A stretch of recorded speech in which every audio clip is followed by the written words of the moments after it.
Good evening, one and all. We are back. Hodge On Nodge is back and it's back on track. And by the way, we have some bombastic news. Norwich City are in the hunt for a manager. Daniel Farke is gone. The last one of these I did was about 6 weeks ago, and Daniel Farke was still the manager. Everything was normal. And he was giving compliments to these players all the time. And it looked like Norwich City were going to be destined for a season of mediocrity, just falling out the league and everything kind of going wrong. And the season basically being kaput before Halloween had even happened. And then there was a twist in the tail. And with me to try and dissect some of what has happened today, because I think it's all got a bit chaotic, is the man, I never do this right, to my left is Andy Ward from ITV Anglia. You may recognise him from the evening news bulletins on there. How you doing, Andy? You've been on the telly tonight? Yeah, good, mate. No, not tonight. No, I've been working from home today. So my colleague Donovan was outside Carrow Road with the latest on the Frank Lampard rumours. So Donovan Blake, legend of the local media. Exactly, the living legend that is Donovan Blake. But yeah, like you said, interesting day, eh? Very interesting. Mate, what's happening? What's your take on what is happening around Norwich City tonight? The honest answer is that I don't know. What I do know is that, there won't be an announcement tomorrow, which means there probably will be now. But they're sticking to that weekend timetable. By the way, I don't know how they're sticking to that, because we've had two different candidates who've basically landed the job according to different national news outlets today. I mean, obviously Lampard looked like it was kind of nailed on, and TalkSport nailed their colours to the mast. And what I'm wondering, right, there's a few sort of theories going around social media. Obviously, TalkSport have been sticking the boot into Norwich City this season, right? The idea is that Stuart Webber's in the background there as some sort of master puppeteer. Like the architect of a sort of trick or treat kind of late Halloween special on TalkSport.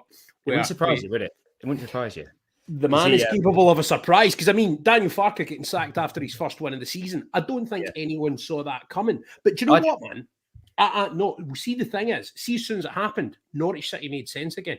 Because prior to that, I was thinking, why is the dithering happening? We were told that the head coach would be dispensable, and that the sporting model was such now that the sporting director would provide the continuity and the head coach was dispensable, so you could get rid of Daniel Farke. Why do we not get rid of him? Oh, yeah, he's just guiding us into the international break. And he got his sign off with a win. And I thought it was brilliant. But I thought it was the right time to go. Where do you stand on that? I completely agree. It was the right time. I think the only thing was the fact he won that game. But I don't think that influenced the club's decision whatsoever. I think they'd already made their minds up that he was going to go. So I don't think you can argue that he had to go, because results in the Premier League have been poor, haven't they? You look back at this season, and obviously 2 seasons ago, it's not a good enough record, is it? I mean, he must go down as one of the worst Premier League managers ever if you look at it. Yeah, I would say so. Especially the fact that he's been able to compile it over more than one single season. Exactly. That's what I mean. He's had a fair crack at it. You can't argue that Norwich have given him time. Exactly. In the Championship, what a manager, though. And he gave Norwich fans so many unbelievable memories, but just didn't seem to be able to make that step up, did he? And I think Norwich are really serious this time about trying to stay up. We had that. Absolutely. But the thing is, like, I'm now open to that possibility. Whereas even after the Brentford game, I said prior to the game, it would be a result in a vacuum. Because a lot of the people that follow my... they were done. A lot of the people that follow my content will know that I'm doing Twitter spaces and stuff like that on Fridays and Saturdays around games. But I'm bringing the podcast back. They've just been neglected. Because, to be honest, I think I'd kind of run out of stuff to talk about. The last one we did was about psychology and sporting psychology, because I thought that was influencing a lot of Norwich City's negative performances earlier in the season. And with Brian Hemmings on, who gave some really interesting thoughts on that kind of stuff. I think the Farke stuff had run its course. But as you say, mate, 2 seasons, 2 title wins in the Championship, right? 3 seasons total, obviously, if you count what I call the James Maddison season. But they did well in that, because they could have easily gone down. Without Maddison, I think they'd have got relegated. I really believe that, and they'd have been in a dogfight. To keep them afloat was in retrospect, was quite a decent job, I thought, and it built the foundations for obviously the promotion season, the season after, which I don't think anyone saw coming. But he was putting the groundwork in and building a squad that was capable to challenge. So fair play to him in the Championship. Absolutely brilliant. Well, see, that's the thing, right? When I look at those two championship seasons in particular, there could not have been two more contrasting title-winning campaigns for any manager in history. One was delivered in the midst of a global pandemic, empty stadiums, and basically kind of doing Jose Mourinho Chelsea 2-0 wins and sort of just basically I called it a cold execution throughout the season. But that first title-winning campaign was absolutely magic. It was full of crazy games where you would have late comebacks, racking up the goals, and just pound for pound entertainment. I was at the game against Millwall where it was 1-1 with 81 minutes on the clock, and it finished 4-3, and there was a missed penalty in the midst of that. And I've never shouted more carnally from my gut at a goal than when we went 4-3 up against Millwall in the 97th minute or whatever it was of that game. It was like, I was looking at my mate, Ben Mounser, who was with me, and we were just looking at each other. And you know that way, it was basically 26,500 people wondering if they're on the edge of madness. You know what I mean? Just watching that thinking, what is happening here? And it's like the ultimate cherry on top when you get the win and you do that. But that season was packed full of moments like that. Well, and I think that's going to be one of the most fondly remembered Norwich City teams, the 18-19 team. Oh, 100%. But what's so sad is that you contrast that to how they played against Leeds, and it's just completely unrecognisable, isn't it? And that's the point. You know, Farke had lost his way, and there's been a lot of talk of identity, and I think that's true. I think the amount of long balls Hanley was playing, for example, in that Leeds game was just diagonals, man. Really. Yeah, Grant Hanley's playing diagonals to Timu Pukki. It's completely aimless stuff, though, wasn't it? You know, there was no structure to the play, and I think Stuart Webber would have looked at that and thought, no, there's no way they're getting out of this. So I had this kind of dichotomy in my head where I was thinking, was it after Chelsea or was it after Leeds? Were you veering towards Leeds? Because I think the demolition job by Chelsea, and I think that's just this acceptance. Crystal Palace have gone out and beaten Man City, right? And yet we're just going, we can't compete with the top 3 or 4 teams. Like the games. He literally said that, didn't he? He literally said that in a quote, didn't he? So and like when you're starting quoting that kind of stuff, and when you do, as you say, lose your identity, lose your philosophy, really, and it's clear as well that he's alienated. Or had alienated like a few members of the squad. Billy Gilmour wasn't fitting in for whatever reason. The Todd Cantwell stuff's obviously lurking in the background as well. I think that's something that's quite exciting now, is the prospect of these people coming in. So let's talk about the new guys, right? Frank Lampard comes in my opinion, his foundational piece in that team is Billy Gilmour, because he's worked with him before. He gave him his big break at Chelsea, put in some fantastic performances. I can remember one against Liverpool, I think it was in the Cup in particular, where Billy Gilmour really, really shone as a teenager for Chelsea, bossed the game for the deep midfield pocket, the kind of quarterback spot. And Lampard was the guy that gave him the confidence and imbued him with the belief that he could go and do that. So if Frank Lampard comes in, does Billy Gilmour automatically become a central piece of the jigsaw, do you think? I think so, yeah. And I think that's another thing that Farke got wrong. I just can't believe Norwich are a good enough team to not play Billy Gilmour. I just don't get it. Yeah. And that coincides with the long ball stuff as well, because there's no one coming deep to get the ball, is there? And the midfield might as well not be there in those previous games. So no, you're absolutely right. No midfield creativity, and Billy Gilmour's sitting on the bench and he's flinging on. So I think he wasn't even coming off the bench. Gets minutes. Plaheta gets like 3 minutes at the end, and you're thinking you're basically playing a sprinter when Billy Gilmour could have been on like at least after an hour. Yeah, like change it up. Try and do something. That Leeds game in particular was just crying out for him. Just crying out for someone to pass the ball in midfield. Knit the play together, knit the team together. Sorry, on you go. I was going to say, if Frank does come in, I'm sure he'll put Gilmour back in, and I presume he'll give Cantwell a chance as well. I mean, we don't know that, but again, another creative player who's been sat. He's not even been sat on the bench, has he? He's been in the stands and playing under 23s football, which seems which is what you do, right? In Football Manager, you have a bad private chat with a player, then they go to like unhappy or slightly unhappy. Then my tendency is to banish them to the reserves so that they don't upset any of my other players. purely speculation, and we don't obviously we don't know. There's been other things mentioned with Todd that are away from football and stuff like that, and we're obviously very sensitive to all of that. But it's very clear that he was out of the picture. He's automatically back in the picture. So immediately there, you've essentially signed 2 extra players because they weren't going to get game time. It was pretty apparent. So I'm pretty sure that might have factored into Stuart Webber's thinking as well, in terms of getting rid of Farke. What about the other names mentioned? Let's go through them a wee bit. So Dean Smith's the other one, Sky reporting that he'd been interviewed for the job. I think my gut still says that it's going to be Frank Lampard, and it's just a matter of time. I think the Smith thing kind of strikes as a kind of deviation tactic of some sort. But the word is that he did impress on interview, and I can see happening because Dean Smith's an impressive bloke, isn't he? And apparently a really, really good coach. So you can see that. I can see him doing his research if it's true that he's had an interview. But I agree with you. I think it'd be Frank. I think there's too much in that. Yeah, and, I think it'll be tying down the backroom staff and stuff like that. But we don't know, do we? We just don't know what's going on because they're keeping it so close to their chest. They don't. That's it. And normally with these things, I mean, I put out a million tweets about Frank Lampard and Steven Gerrard landing jobs in the same day and how it was always destined to happen and all that kind of stuff.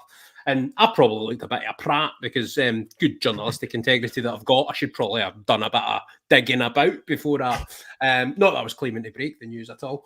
But yeah, I mean, that's obviously come out, and then there's been sort of counter briefings, and it's all a bit the thick of it, isn't it? In terms of the way that it's kind of spinning.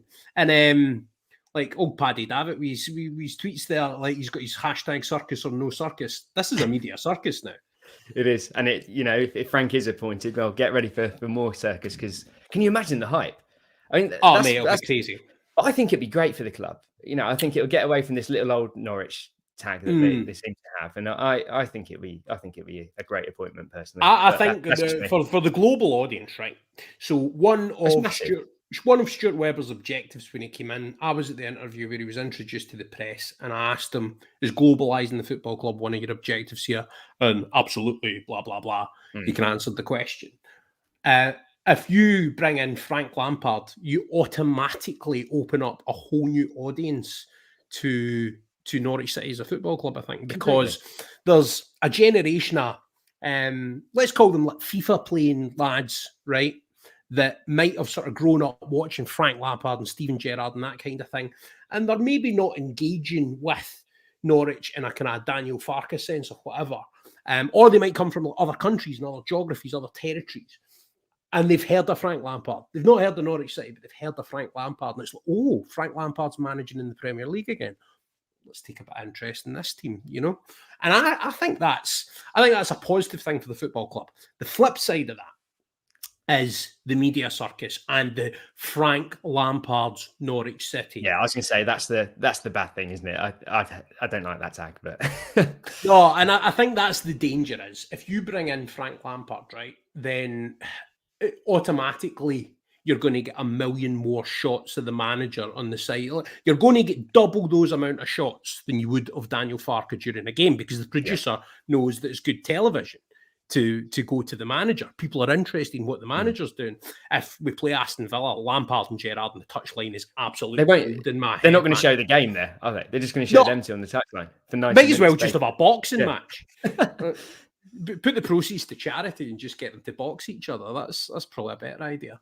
But that for me is absolutely box office. Like, I would be captivated by that if I had no interest in Aston Villa or Norwich or really football, but particularly. I think you're right. I mean, it's two characters in it, and it's two characters that were indelibly linked because Sven-Goran Eriksson couldn't get them to work in an England midfield, and for that reason, Lampard and Gerrard, it was always one or the other throughout their career, and they were always like jostling for trophies and fighting for silverware and fighting to be at the very top of the game. Two players that operated at the absolute peak of their powers. They were the best, among the best midfielders in the world at that point, undeniably on anyone's list.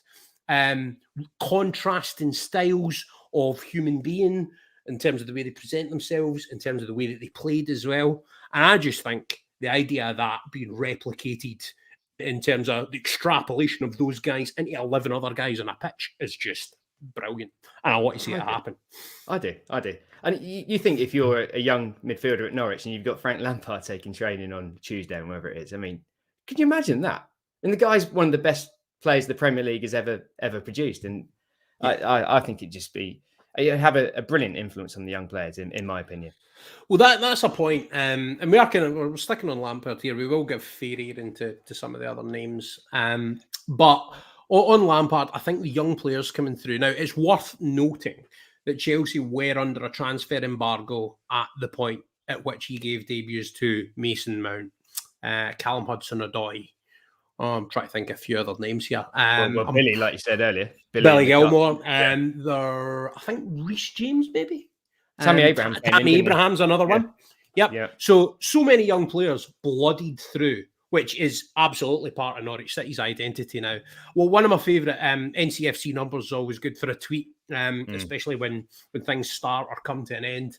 And at the end of Farke's reign, my favourite bit, he had this list of all of Farke's accomplishments, which were staggering, really.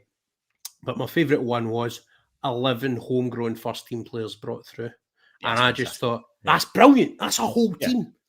Yeah. Amazing. Completely. That is amazing. And what about, as we keep saying, I mean, Lampard's got experience of bringing young players into a first-team setup like he did at Chelsea. And, he did a good job in that first season. He got him into the Champions League, didn't he? And they got to the FA Cup final. And it was a decent job. Really, really was. And obviously it fell apart in the second season. Not outstanding, but decent. Wasn't staggering. Is what I would say. And my concerns with Lampard are actually more based on what he didn't do at Derby rather than what he did do at Chelsea. And that's where I kind of look at it, and I think I'm sitting and I'm questioning whether he's the right man. So if Norwich City do go down, which is like highly likely, let's be honest, is Lampard the right man to deliver getting back up? And also, I mean, the guy that's gone before has won the last 2 titles. Yeah. So you've got to try and emulate that. That's a lot of pressure. And if you end up finishing in the top 6 and don't go up, normally that would be like progressive season, moving back towards the Premier League. That's failure for Norwich City now. Because we are the yo-yo club. If we stop yoing up the way, then surely that's a bad thing. Yeah. But all I'll say is, I mean, I don't think Lampard or Webber will be thinking in that mindset. I just don't. I think they're both winners, which is why Webber's obviously made this call to get rid of Farke, isn't it? And I can't see Lampard accepting that Norwich are going to go down, because I don't think you take the job. No. I think he believes that they can get out of it. No, so they are, and I think we would make a fight of it, and I think we would play better football, and I think it'll be. I mean, the season is still alive. The season was on the verge of being dead by Halloween, and that's pretty staggering. That's 7-8 months of the season left to go. You can't have that. You can't have that. So Norwich City made sense again as soon as Stuart Webber sacked a manager after a win. That's how crazy this football club is. Yeah, it's mad, isn't it? Going to go back to Smith, though, right? Yeah. Dean Smith does seem to be the other contender. I mean, of any of the other names that were in the frame, is there any that you would pick out as? I mean, Knutson is one that does keep kind of emerging, but that strikes me as it would just be a bit too left field for the assignment that the guy's being tasked with. Do you know what I mean? Yeah, if we were in the Championship, great appointment. But in the Premier League, just don't think it's the right fit. I think you need someone with a bit of experience in the top division. I think so. And actually, if you actually look at his record, he's done an amazing job at Bodo Glimt, hasn't he? But before that, he was a bit of a nobody, to be honest. And it's all sort of fallen into place. I'll throw a name at you, Ronnie Dyler. Right? Oh, I remember. Something Celtic, very similar. Yeah. Parachuted into the Celtic job, interviewed for the assistant's job, and landed the manager's gig after winning the league with Strømsgodset in Norway. And then with Bodo Glimt, I mean, it's a kind of similar pattern, although they have had more of an impact in European football, which I would say is the difference. And Knutson's probably overall a more experienced, talented manager, I would say, than Ronnie Dyler, in my opinion. But I think it's down. to be honest, I don't think it's down to two candidates. I think Lampard's got it, and it's just a case of when. But I do want to give Dean Smith a good airing. So let's say Dean Smith does get it. What would he do differently to Frank Lampard? What is it that Dean Smith would bring in terms of identity, philosophy, anything like that that's different to Lampard? God, it's difficult to say, isn't it? I mean, they're both renowned for playing attacking football, aren't they? I think he has successfully avoided relegation, hasn't he? I know it was a last day of the season job against West Ham for Villa, but he has done it. He's got a team out of relegation trouble, hasn't he? He has. He's also done the other side of it in terms of building a team up at Brentford. Yeah, completely. I was going to mention that because they played some fantastic football at Brentford. I remember that. And they didn't have a lot of money to spend at that point, but he produced players like Tarkowski, who obviously went on for big money, and players like that. Walsall, he did a good job as well, didn't he? They played some fantastic stuff lower down the leagues, and they had Rico Henry and players like that he obviously brought with him to Brentford. So again, he's got a good track record of working with young players. I think both of those guys would fit. Like I think they're the two that did. But I mean, I must admit, see when I was looking earlier this week at all of the kind of names emerging, right? There wasn't one standout candidate. Normally, for any managerial job, right, I've got one candidate that I go, that's your man, go and get him. Like, I just think it's the right guy, the right fit. With Norwich City this time, I didn't. I had all these reasons I was talking myself out of people. So Lampard, I was talking myself out of it based on what I don't think he delivered at Derby when they had the resources to do it. Also, just, I don't know, a bit too airbrushed and polished. I think I want a fighter. You know, like that was part of my thinking. Chris Wilder type. Maybe, but Chris Wilder was never going to happen. There was no wilder rumour in football than the idea of Chris Wilder coming to Norwich. Too much water under the bridge. But Dean Smith is kind of... I don't want to be unkind with my words here, but it's almost like a slightly council estate brought up version of Frank Lampard. Yeah. Does that make sense? Yeah, and the thing about Dean Smith, who I think is a good candidate personally, but absolutely. The fact he was sat last Sunday does imply that he wasn't among the top candidates for the Norwich job. He can't have been, can he? Because he was still in a job when Farke was sacked, and that I think that's a big point to make, because obviously if they are going to appoint Smith, it's a reaction to him being sacked, isn't it? And they thought, well, we're going to have to move and get him. But I don't know. I just can't see. Webber does a lot of homework, doesn't he? And I can't see him moving for someone who's just come out of a job like that. But I could be wrong. Wrong. The thing is, right, the situation is fluid. So everyone in the world was getting their panties in a twist after the Brentford game because they thought, oh, this has come out of nowhere. Of course it didn't. Stuart Webber had obviously been thinking this for either a week or 2 weeks prior to, and was just going to do the deed at the time. And by the way, that's, I think, as a sporting director, he's kept the season alive. It was absolutely the right move. And to be honest, for all that it might have been a bit unfair in Daniel Farke and his staff, I think it was executed in the only way it could have been. And I'm so happy that he went out with a win. It's just like, he just buried all of the negativity in one brilliant moment. And I actually watched these last sort of Farke wave that a fan had filmed, and I watched it about 4 a.m, which is the same reason I'm incoherent tonight. No sleeping great at the moment. But I was watching it and I was just thinking, oh, that's so emotional, man. Like, that's the last one of them. And that was something so special. You know, I mean, agree with what you say, because it could have turned sour like it did under Worthington. You got, we want Worthy out, and they could have had banners and stuff like that, and that didn't materialize. And I think that's great. And like you said, he has gone out on a high, and that's brilliant for him, because he deserves it. And it's all about moving forward now, isn't it? And like you said, Stuart Webber has been ruthless, and I think he had to be, because the season was in danger of getting embarrassing. Let's be honest, it was heading towards embarrassment stakes. Oh, no, it already was in it. Like, 2-0 draws followed by a 7-0 drubbing was unacceptable.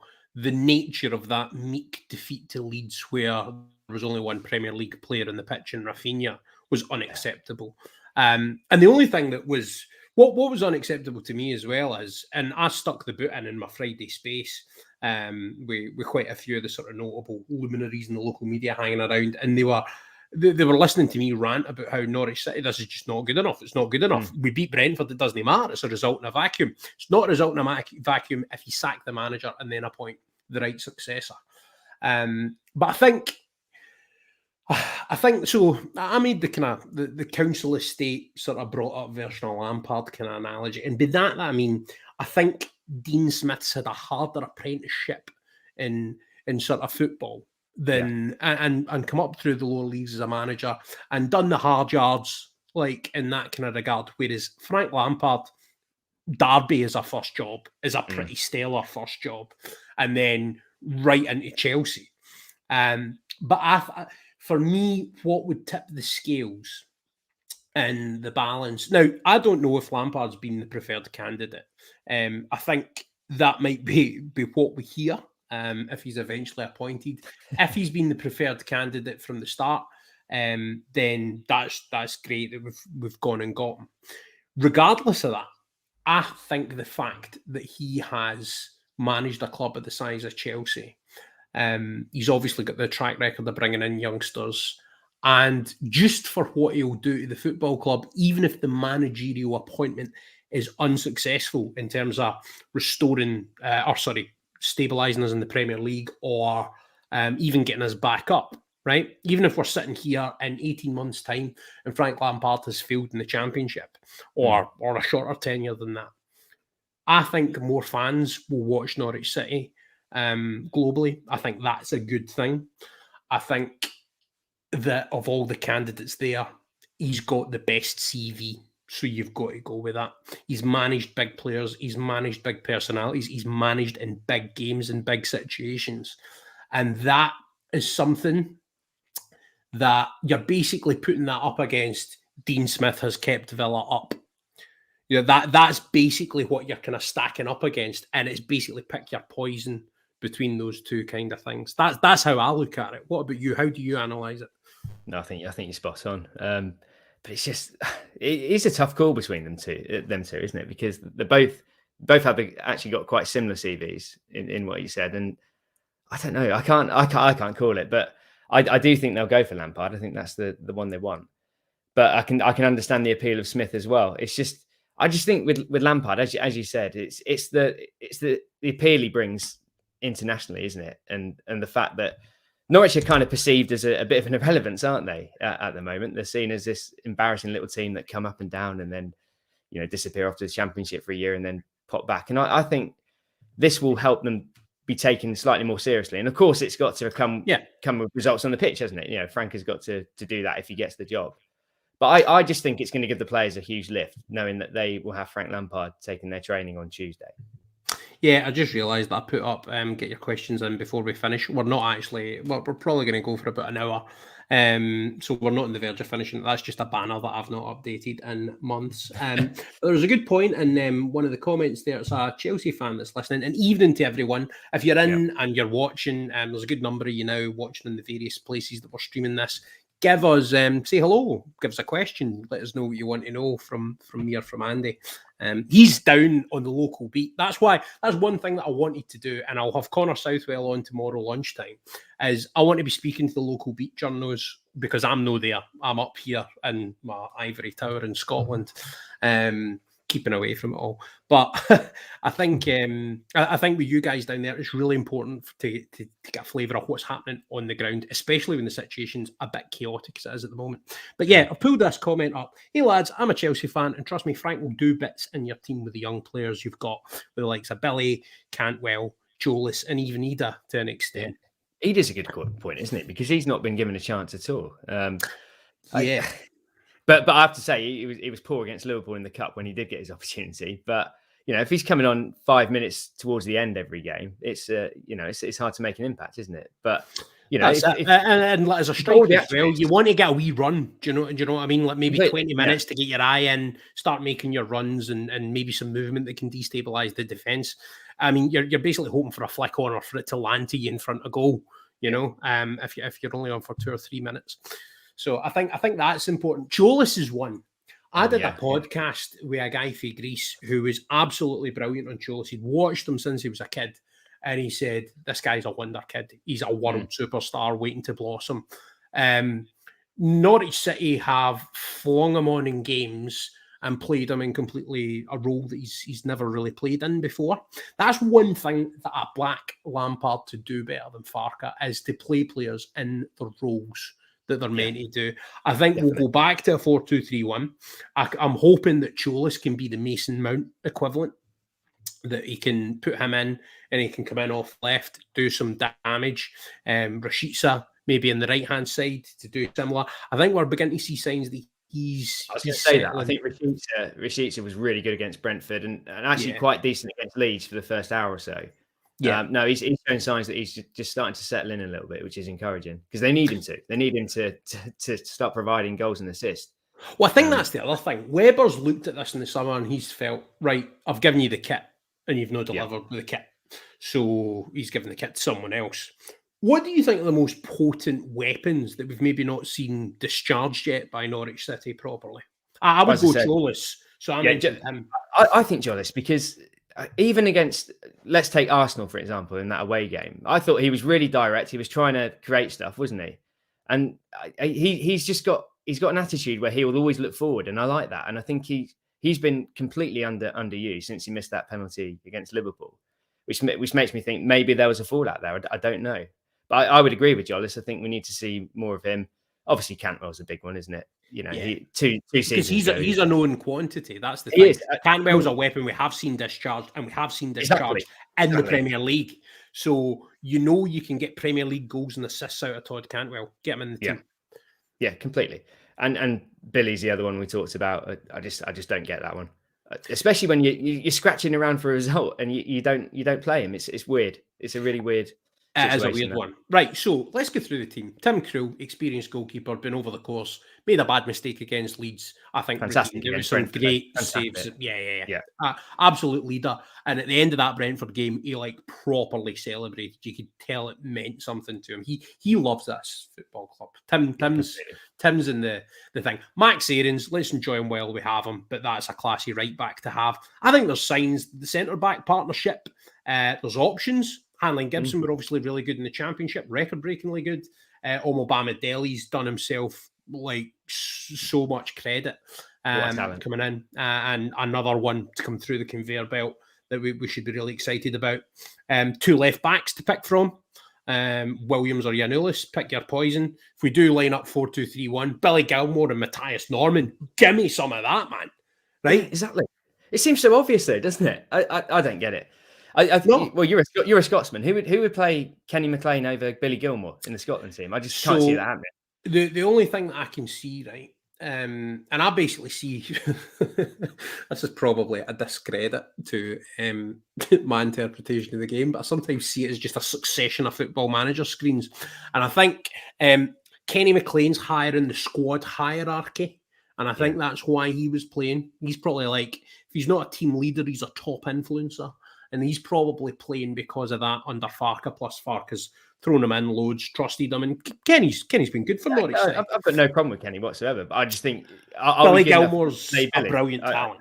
Exactly. Yeah, he is. He's a mercurial talent. If you don't use him, you're going to lose him as well. That's the thing I'm worried about. You know, he will go to another club in the second half of the season. Oh, well, hopefully it won't happen now. But it won't happen. Frank Lampard's coming in. So, I mean, I've decided that. But it was going that way, wasn't it? No, sorry, I'm just announcing it. Norwich City have appointed Frank Lampard as manager because I've decided that's what's happening. But yeah, if Lampard does come in, as both me and you are kind of leaning towards, then I mean, Billy's going to be in the team. He would have to do something. He would have to get suspended, injured, or do something to get dropped because Lampard knows what he's got in him as a character. As much, and that's the big thing. So characters are now rubbing up against a new personality that can get more out of them in different ways, and not everyone's going to be agreeable with Frank Lampard. There might be some of them that we lose over the course of that, but with Farke it was clear who was in favour and who was not. There's now a chance for people to jostle for position again and to try and fight for the place in the team. Behind the strikers, you've got options as well.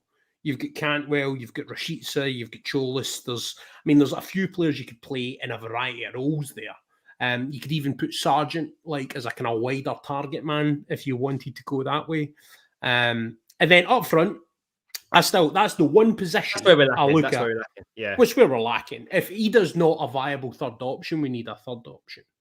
And I think relying on Teemu Pukki to deliver at the clip that he's delivered for Norwich City so far in his career is a bit of an unfair ask, given how many yards he's put in. See if you think of the yards he's put in for Finland, the Euros, and for Norwich City across the previous campaigns that he's played for us. Teemu's been absolutely ragged. And it would be good to get someone to come in that is a semi-reliable goal scorer who can stand in his stead, because I still don't think we've found that. No, I agree. And it's right what you say about Finland, because it's a very similar situation to Norwich, isn't it? That they are so reliant on him. And it's that lack of backup, really, isn't it? The lack of competition he's got up there, both for club and country. And he's playing every single minute in every game. And it's just, he's knackered, isn't he, poor guy? The other thing is, when you play as Teemu Pukki deployed as your main striker, you've got to play a certain way to accommodate that. And you've got to make sure that you provide him with a specific type of service. And if that's counterproductive in a specific tactical game, or if you've got no other option and the defence is managing to sort of manage the threat of Teemu Pukki, and you don't get a bit of magic from somewhere else, then that's where you begin to question, where's a goal going to come from? Like, unless a set piece header like Obama Daly's against Leeds, that'd be brilliant, man. But yeah, that's the one area in January. In January, I don't think we need to reinforce the squad that much. Maybe I agree. It's a decent squad, isn't it? You know, it's as good a squad as Norwich have had in the Premier League. Absolutely. Certainly in recent years. And that's another reason why Farke had to go, because he's not got the most out of it. He hasn't. Well, that's it. But do you know, right, if you look at Paul Lambert's team, I thought he lifted a group of League One and Championship players to the middle of the Premier League. It was insane. I don't think you could do that now. I think football's changed. And I think the level of the Premier League has become more detached from everything else. We are the living embodiment as an experiment in how that is the case. But I think up front's where we need an option. That's where we need. And I'll be interested to see what Frank... Because the other thing that Frank Lampard brings, his contacts book is unbelievable in world football. And that's massive for a club like Norwich, because they're not the richest club in the world. So any little advantage you can get, you've got to take it. Obviously, we can't get another player on loan from Chelsea, though, can we? Because of the Gilmore situation. But yeah, you're right. There'll be other ways around it, hopefully. I think that's the key thing for me. I think that contacts book's going to be invaluable, because Stuart Webber's brilliant at scouting gems from like that we can unearth for not well. In fairness, like we paid a fair whack for Cholis. Like that was a significant investment for Norwich City that we, being the size of club we are, kind of need to pay off. But you don't get Emi Buendias like all the time. They're a once in a blue moon type thing, where you can get a player that's worth, I would say, 50 million quid for pennies from Getafe. So some spot that, wasn't it? Unbelievable. It really was. It's unbelievable. And Farke definitely got the most out of him, didn't he, in the Championship? But... Well, that's the thing. Like, that's the one thing you can level at Daniel Farke's entire reign is, if Emi Buendia is not a Norwich player, how successful is Daniel Farke? Because much of the production was Buendia and Pukki based. Then you go back to Dean Smith, and it's a similar argument with Grealish, isn't it? I mean, they've looked completely lost without him this season. So maybe that's one thing you can chuck at Dean Smith. Maybe that's one cross next to his name. Well, another one is, if you are a manager that doesn't know how to get the best out of Emi Buendia, I don't want you managing Norwich City. Yeah, it's mad, isn't it? Yeah.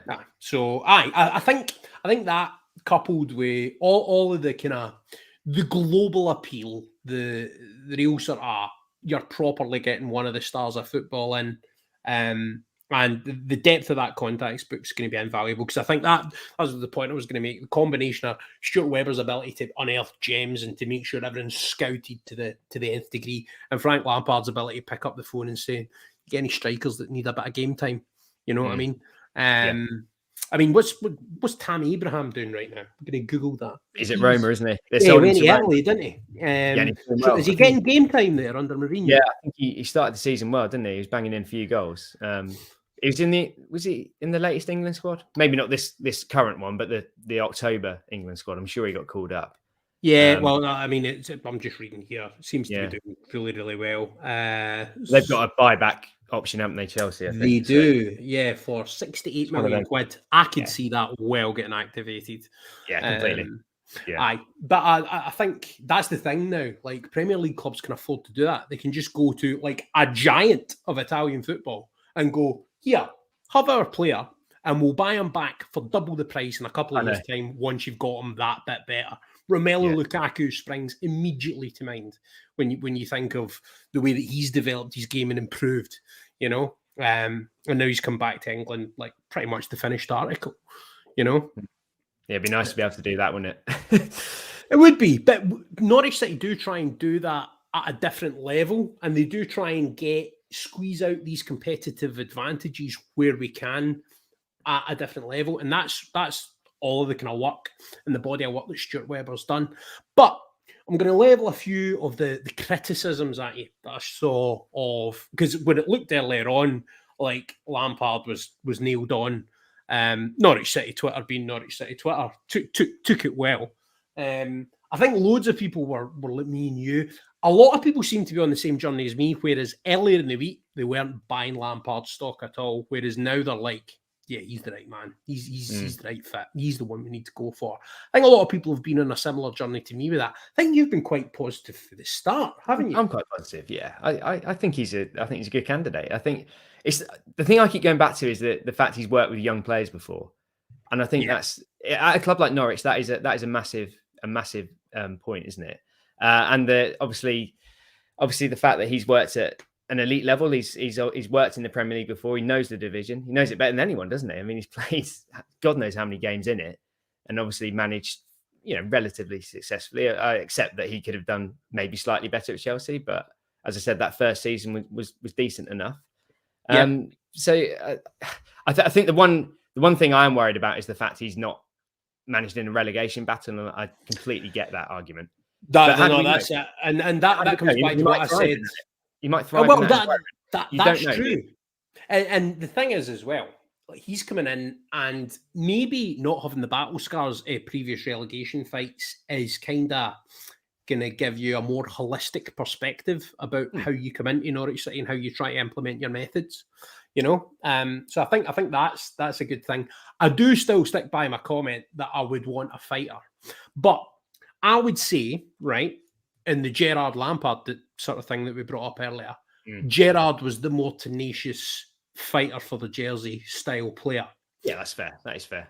As a manager, watching his, and I think Lampard's actually his kind of managerial style is it complements his playing style really well. Like, it's almost like they're one and the same image wise. Having watched Steven Gerrard's Rangers teams, despite their success, and I got asked to do a piece for the Express and Star, the local newspaper in Birmingham, when he was appointed today, a wee question and answer, and I was really complimentary about him. I thought, like, he did a superb job at Rangers, and I think both manager and club are a lot better for the union that they had. I wouldn't take Steven Gerrard over Frank Lampard as a Norwich manager. Would you, if you had the choice? Oh, that is a tough question, isn't it? Yes, I think I would, because he's won something. But then the caveat that it's the obviously the Scottish League. No offense intended, but Frank Lampard's not had a chance to win a Scottish Premier League because he's not been in it. But no, I get you. I think I would take Gerrard for that reason, the fact he has won something. But it's really close, as it was when there were players. I mean, there was nothing between them then, was there? Well, see, I think, having watched Steven Gerrard's Rangers teams, I think I don't think the style of football would complement what Stuart Webber wants the style of football to be. Anyway. You've watched him on a regular basis up there, and I haven't. So. And he likes to play. He likes to play a kind of compact team that's really, really effective in the break. And I don't think that's the kind of team. Actually, in the Premier League, I'd be interested to see if Norwich City played like that. But I just don't. I think his and Webber's football and philosophies are a wee bit different. Yeah. I might be wrong, because they spent time together at Liverpool when Webber was in charge of the academy. I'm sure. I'm pretty sure they're pass across. Time goes into a vortex for me now. I'm getting that old. I'm that old. I wouldn't buy me on Football Manager. I'm 32. Right, that's me. You're now out of the Hodgie. Like, you'd need to be like a special case, like a really classy midfielder or a defender with a lot of height. You need to be a Frank Lampard, wouldn't you? You need to be a Frank Lampard. Exactly. Aye, come in and bring that touch of class, that bit of razzle dazzle. Yeah, do you remember when you went to Man City? You'd have to, you'd be like that, wouldn't you? But I think that's why I'm leaning towards the Lampard thing now. And I'm now at the stage where I'm kind of like, bring it on. I don't want the club to dither much longer. More people like you are talking themselves round, aren't they, to the idea? I think that's obvious. There has been some negativity, I get that, but that was what I was going to come on to. So a lot of the criticism that's been levelled is a lot of people are saying that appointing Lampard would be a departure for Webber's philosophy of kind of looking at the long term, ignoring the noise, all of that kind of stuff. One interesting thing to me is Stuart Webber has been the star of this football club for 5 years or however long he's been there. He's now he's bringing in a global star alongside himself. So I think the dynamics of that relationship is going to be absolutely fascinating to watch, because Frank Lampard's going to believe he's a manager that can manage it like proper elite Champions League level. Stuart Webber is a Champions League level operator. I mean, Norwich City are very, very lucky to have him. And he will go on to bigger and better things in the game of football, I'm sure. But that said, I'm sure he would agree he's not got his recruitment right in some of the windows. And I know that a lot of people don't think the summer's recruitment was that great. I actually think it's better than we've seen so far. I do. I just don't think you got the most out of them. I think there's some good players there. I'm the same. But Webber and Lampard, the dynamics of that, because that's two stellar operators that you've then got at your football club.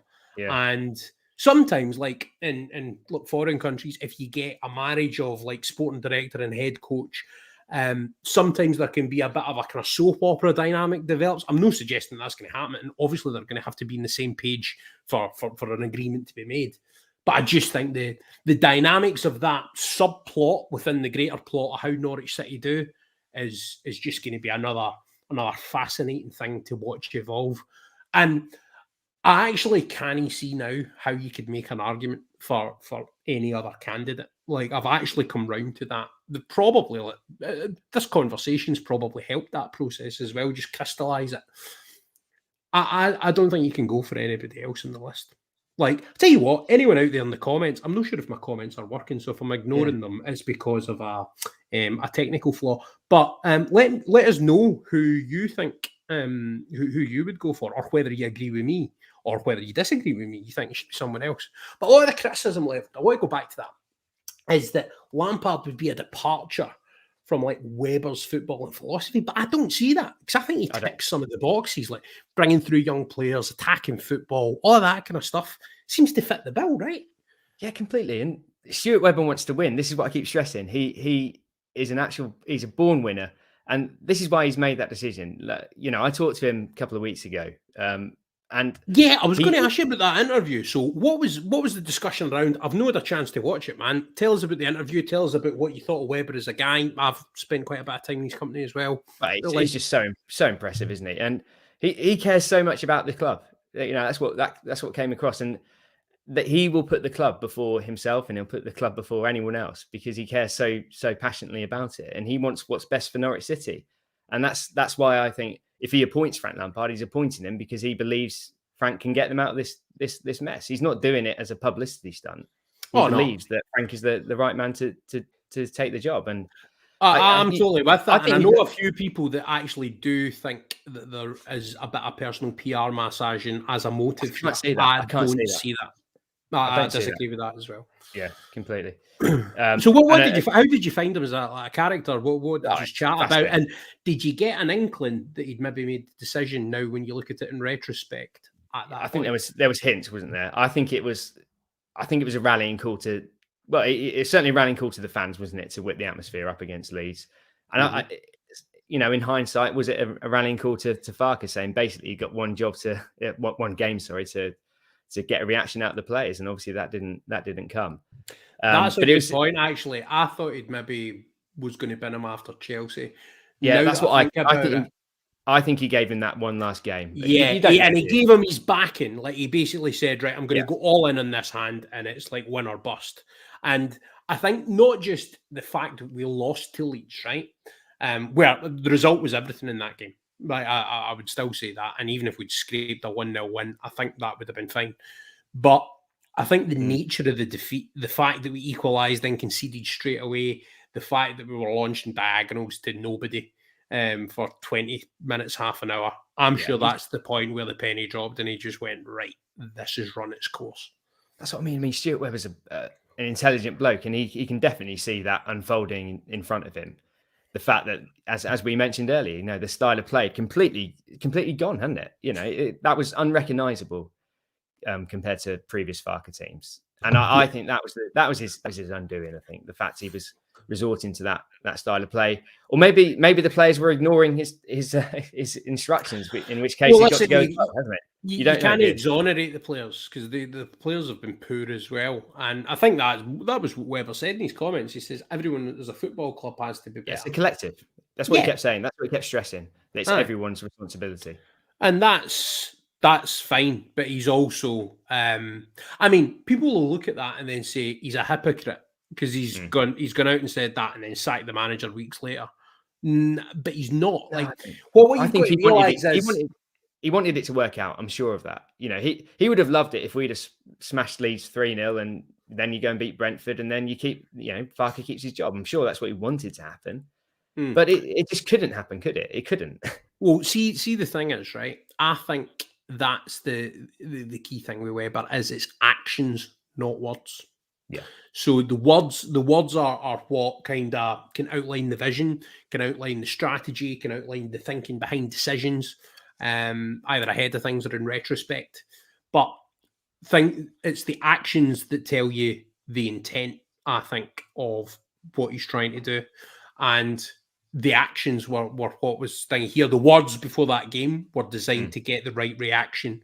They didn't, because the team get beat, and at that point, he's obviously made the decision, and then he's gone to himself, well, you know what? There's no point in sacking a manager before an international break, and pricelessly for me, it gave Farke that chance to just go out and away. And that's perfect. But it's the actions that will tell you more about what Stuart Webber's doing than the words that go behind it sometimes. And I think that's the key thing here that people don't kind of get. Ollie Middleton's just sort of written, because we are journalists, mate, so we're all about balance. Yeah.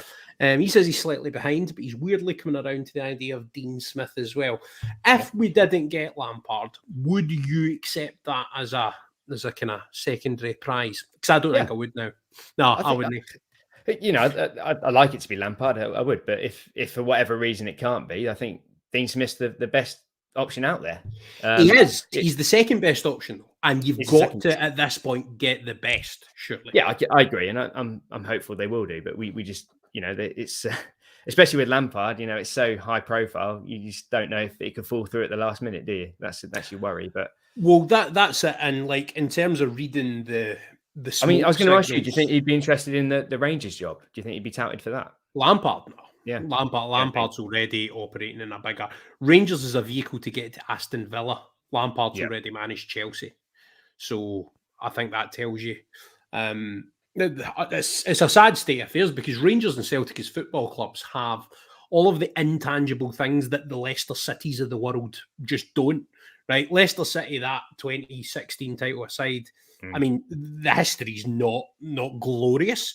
Rangers and Celtic were like architects and football trailblazers for decades and produced multiple players, managers, all sorts of footballing figures and things like that. But just the nature of the bloated Premier League TV deals, it's consuming all of the leagues in Europe. It's consuming. I mean, in Germany, bar Bayern Munich, and Spain, I mean, that's financially a mess anyway. So we'll set that to one side because Barca and Real Madrid are not in a cash-happy situation. PSG, again, it's oil money. Newcastle are going to be up there. And then when the Super League, because we've threatened the idea of a Super League, so that manufactures the consensus for the Super League in people's opinion over the course of time. So by the end of this decade, when the Super League is actually a thing, Newcastle will now be in it. That's basically what we're seeing. But English football as a whole is not healthy, man.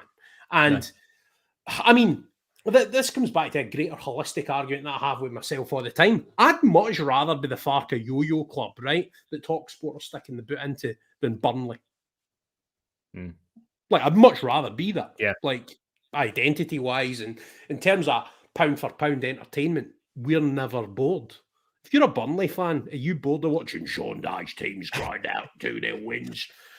Yeah, I agree. But the only thing I say is I was bored in that Leeds game because the style of play was so terrible, isn't it? And that's, Norwich was struggling so much. And that is not fun watching your team be humiliated like they have been at times this season. Yeah, no, that's the thing.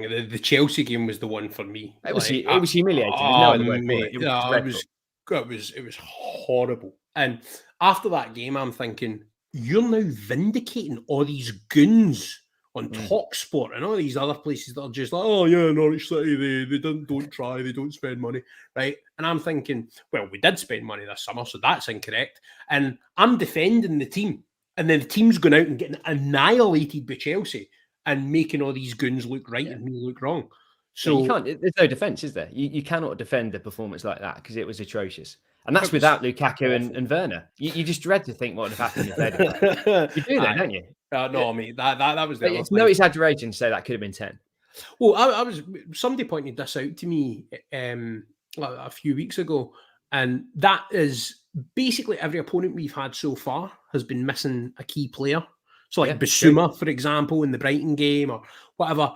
Bamford, exactly. You can point to every game and say, oh, well, they were missing this guy. And most of them have gone out and beaten us quite comfortably in the end as well. See, the other thing that's going to be entertaining to watch over the course of the season is games against big teams are actually maybe going to be worth watching again. Because, we might be in the end of like 5-1 hammering sometimes. But I think we're going to give someone a game and take a scalp. Because from the record... Norwich normally do. Historically, they normally do, don't they? Absolutely. You go back to that Man City game. You remember beating Manchester United in 2004. Alex Ferguson's worst record as a manager against a single club was against Norwich City in terms of points per game. Interesting. So in terms of what's English Fergie League, doing? Do you know what? Do you know what? Leave him be. The guy's the Godfather, and I will cry when he dies, man.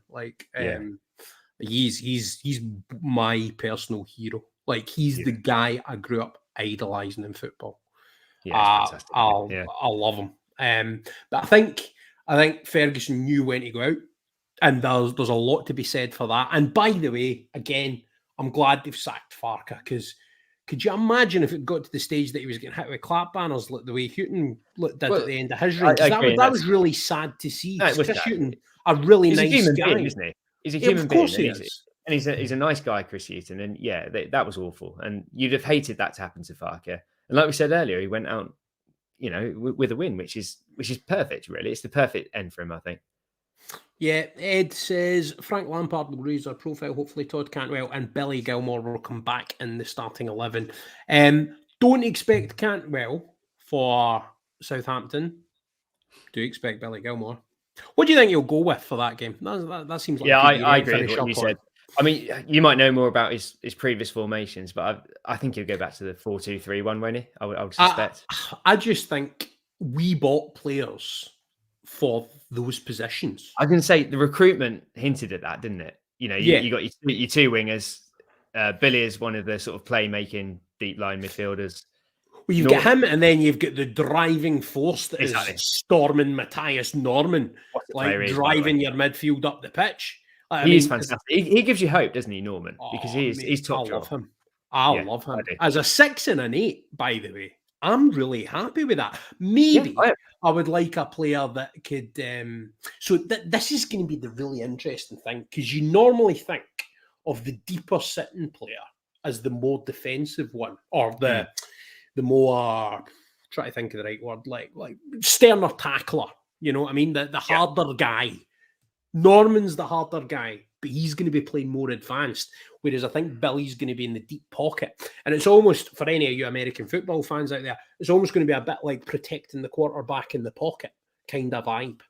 And I think if we can do that, then it's going to be good. One of my mates said to me earlier on, playing a guy that's got like 20 Premier League games or whatever it is, Billy Gilmore's got under his belt, and going to him as your go-to guy is probably going to be, it'd be quite a bold manoeuvre. But I can't actually see Frank Lampard employing any other strategy, at least at the start, because Billy Gilmore's the one player. He knows exactly what he's got in that kid, whereas everyone else he's going to be sussing out. Yeah, no, he'll play Gilmore, I'm sure of it. The centre defence is interesting, because I thought Bamadelli and Gibson looked really good actually on Saturday. I thought they had a really nice balance, because the thing about Gibson is he's left-footed, which none of the other lads are. I love the balance of that. That gives it a really nice balance, and he brings the ball out of defence really well. But he has been found out, on the flip side, he's been found out against the better teams. But I think he's got his ceiling, whereas Omo Bamadelli's really he could be anything. He could be anything. What a player Omo Bamadelli's going to be. Really, really good. And I think, see the other thing that I would say, and this is, I think Ben Godfrey is a better footballer than Andrew Omo Bamadelli.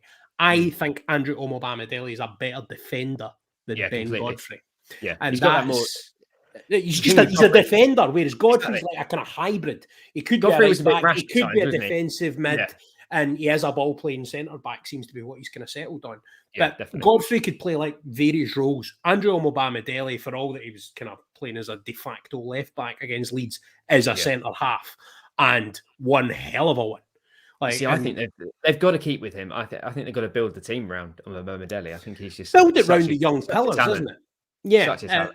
Now the thing is, not very good for Scotland, because I think the two expendable members of the first team core are then Grant Hanley and Kenny McLean. Yeah. And if that's who you're, I think Hanley and Omo Bamadelli's like a perfectly viable pairing. I think Kenny McLean, and that would be funny. Kenny McLean will get game time in the centre of midfield. He will, because he's reliable, isn't he? He's a reliable player. And Kenny's a good footballer, man. People forget that. Good character as well. He's a good creative player. Mate, his partner's brilliant. See when actually he followed me back on Twitter, because I mentioned whenever one of our players got unveiled in the summer, he would come up with like a one-line nickname for them. So Christos was Jarhead. And then his one for Josh Sargent was absolutely brilliant. The old Saved by the Bell character. Oh yeah. I just think Kenny's. I think he's a really funny guy. I think he's a great character in a dressing room. I think he's a great guy you can bounce off. Definitely. And I don't think he'll need to be in the team to necessarily impact it positively. Just dip him in and out. Dip him in and out of the team. He shouldn't be there every week, in my opinion. But yeah, completely valid member of the squad, without a doubt. Sargent's an interesting one. Where do you see him sort of featuring? I think he's our long ball, not long ball. He's our outlet. He's our out ball when we're under pressure type player. I think he plays against the bigger teams where we maybe just need someone to feed off and drag us up the pitch when we're kind of camped in our own box. But I think he's failed to deliver in terms of his touch, and his hold-up play has not been up to par with what it could be, because I've seen that's the aspect of his game that really impressed me in the Bundesliga. I thought that's where he can benefit. Can he hit a barn door, in terms of scoring goals, if you look at the record? But good in the aspect in terms of getting the team up the pitch. And I was interested to see a kind of dynamic, because I think playing him and Pukki together has probably been quite instructive for the two of them, and maybe for the rest of the team. Do you know what I mean? And I think now that if you go back to like a one, and I think Sargent could maybe find like in the wider areas. There's a potential out ball just playing maybe off the striker as well. I think you'll get game time again. But as we said earlier, that's the one area we need another number 9 in January. And if you give me that, that's the problem. Do we have the? I mean, it's 30 million quid minimum for a good to get a decent one. It is, just for a proven one. 40 million. I mean, the one they missed out on is Tony, isn't it? At Peterborough a couple of years ago. I mean, that it seems so obvious that they should get him, and you've got a ready-made player there to make that step up to the Premier League. Absolutely that. I'm quite happy with how we've kind of left things there, Andy. I'm quite happy with that. I think we've got through. That's been good. Yeah, thanks for having me. Keep talking, mate. It's been great having you on, and we'll definitely get you on again, man.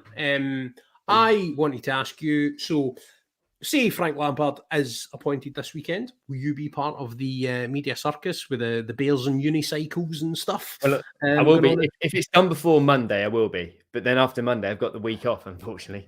So I'm gutted about that because I'd love to meet him. Do you know what? And that's an important point you raise, because I think for people that sort of haven't worked in journalism like ourselves, you're a wee bit younger than me, so you're really much at the epicenter of this. But I had my own personal experience with it the season that I was the Norwich City commentator, where I was kind of doubling up as the Radio Norwich reporter as well. So I would be asking Alex Neil questions at the press conference and then going out and commentating on the club channel on the Saturday, and then post-match I would be back into journalist mode. So I was kind of working for the club and working outside the club at the same time. It's like a weird kind of hybrid role, probably quite unique.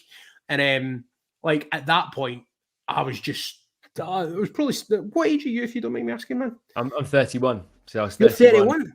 Oh, yeah, mate, you're just a better paper run than me, man. But I don't know if I'd buy you in Football Manager, actually. But no, probably not now. Not now. Got dodgy knee as well. My bad. I thought you were mid-20s, right? But see, being at the centre of something like this, it's cool, isn't it?